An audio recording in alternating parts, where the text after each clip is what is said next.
Bubba still made the corner. Not really giving any room in that So area. I don't know how the 99 thought he was going to make it, but the 23 still got to the curb himself.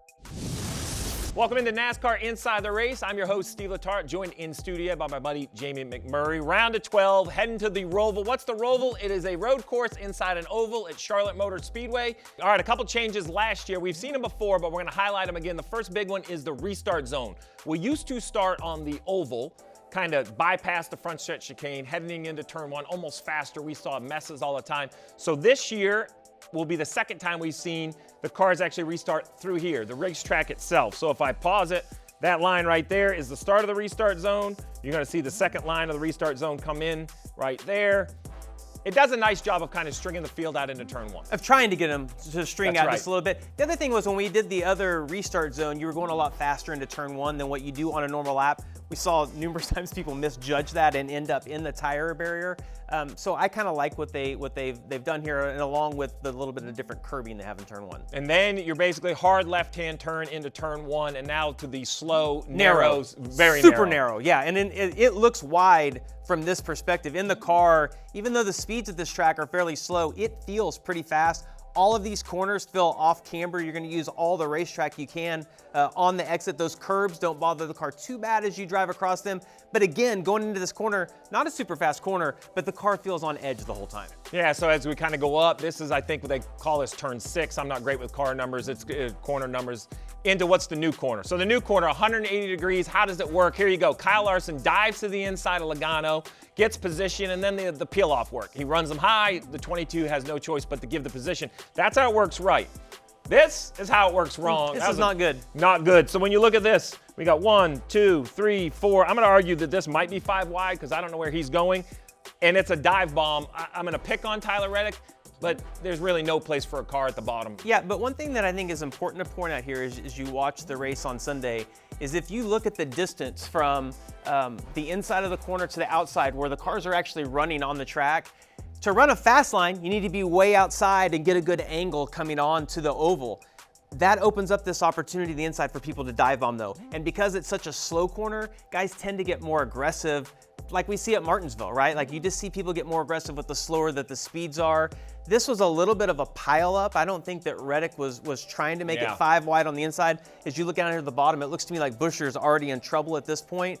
The problem is though, you get on the brakes, it's kind of rough there, you lock up the back, the car doesn't slow down, and then chaos breaks out. That's really a great point because I would argue the preferred line is kind of where Harrison Burton in this 21 car is up here, right? So he kind of wants to run a preferred line like this. The defensive line is where Chase is right here, and I've seen guys run lower into the corner. But you still have a lot of this on the inside. All over here is where somebody's going to decide to drive in and take you out. So this, I think, is going to be a point because, look, this happens in a blink. We pick on Reddick. They actually had an amazing recovery after damage with their car. But here's another one. The 6 of Brad Keselowski gets spun around. He didn't do anything wrong.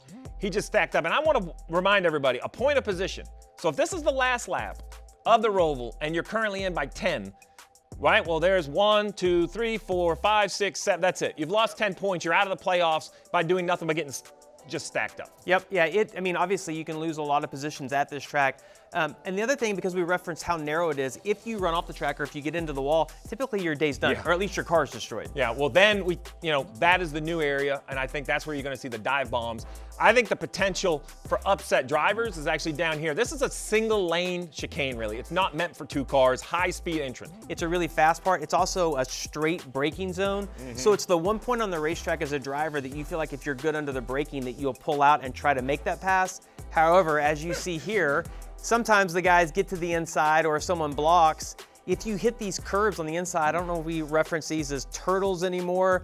Massive is the word that I would say. You see Suarez's car is all the way off the ground. Yeah, again, not only is it a penalty, a stop and go, it destroys the underneath side of these cars. 2 things I want to point out. A, the damage and the height of this 99. Look at that jump right there. But I know, I'm not going to pick on Bubba, but, Bubba still made the corner. Not really giving any room in that So area. I don't know how the 99 thought he was going to make it, but the 23 still got to the curb himself. So that's the backstretch chicane. And then you come out of the backstretch chicane, and the reason this really matters is because now you're back into the banking, 3 and 4 to the front stretch chicane. We saw that famous move, Jimmy Johnson wheel hopped and spun out in here. Pause it right here. Yep, so look, as you are exiting the banking, If you look at this section where this pit road wall is, that's kind of what you're aiming for. And you want to get as far to the left here when you get on the brakes. That's where the track is the smoothest. It's also what's going to set you up the best for this front stretch chicane. Guys, so you though, want to be over here to the left then. As everybody favors the left, though, and if you think back to the Martin Jimmy thing, you have the option to move to the outside. Not a very good option, but it is an option like we mentioned in the new section of the racetrack. So there is an opportunity there if somebody wants to throw a dive bomb. Well, and the reason that works, right, is because you're going to a right-hander. So if I can get to your... put you on the correct side. That's the correct. right side or the correct Back side. to who's going to make the corner? Right. I am. I am. Yeah, that's right. That's right. So then you see right here, another thing worth pointing out, and this is the corner you're talking about. So first of all, to clean up what we were talking about, if I dive bomb you, I'm in here, which is going to kind of shove you to the outside of that corner. That's a bad situation. The other thing worth pointing out is how this will be officiated. So you see these cars going through, and you're going to see them jumping the curb. You are allowed to have all 4 tires on the curbing. Basically, the rule is you can't see blue. So I'm going to try to pause it right there. So that's about as close as you're going to get for Austin Dillon. If you see blue curbing right here, that tells me that his car is too far in this direction, right? You have to have at least 2 tires or part of your tires touching the outside red and white. And the reason they went to this shorter curbing is, first off, so you can drive across it. Because when we had those massive turtles there, if you tried to miss a wreck, you were basically hitting a jump. Or if you tried to just avoid a car that you're on the inside of, when you would hit those, you'd wipe them out without even meaning to. So I like the move that they've made here with this curbing. Yeah, and then after the front stretch chicane, it's back to the start-finish line. But either way, we're going to eliminate 4 drivers. Round of 12 will finish at the Roval. 8 will advance in the NASCAR playoffs.